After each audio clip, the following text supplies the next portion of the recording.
ஆதிசிவன் நெற்றி கண்ணை அழுத்திடவே வந்தாயம்மா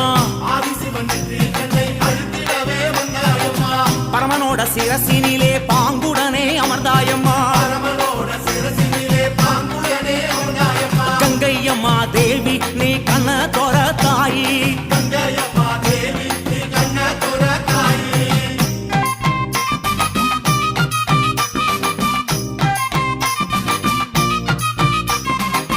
ஏழு கடல் சீமையெல்லாம் சூழ வந்தாய் கங்கையம்மா அம்மா ஆறு குளங்களிலே அழகு நதி ஓடையிலே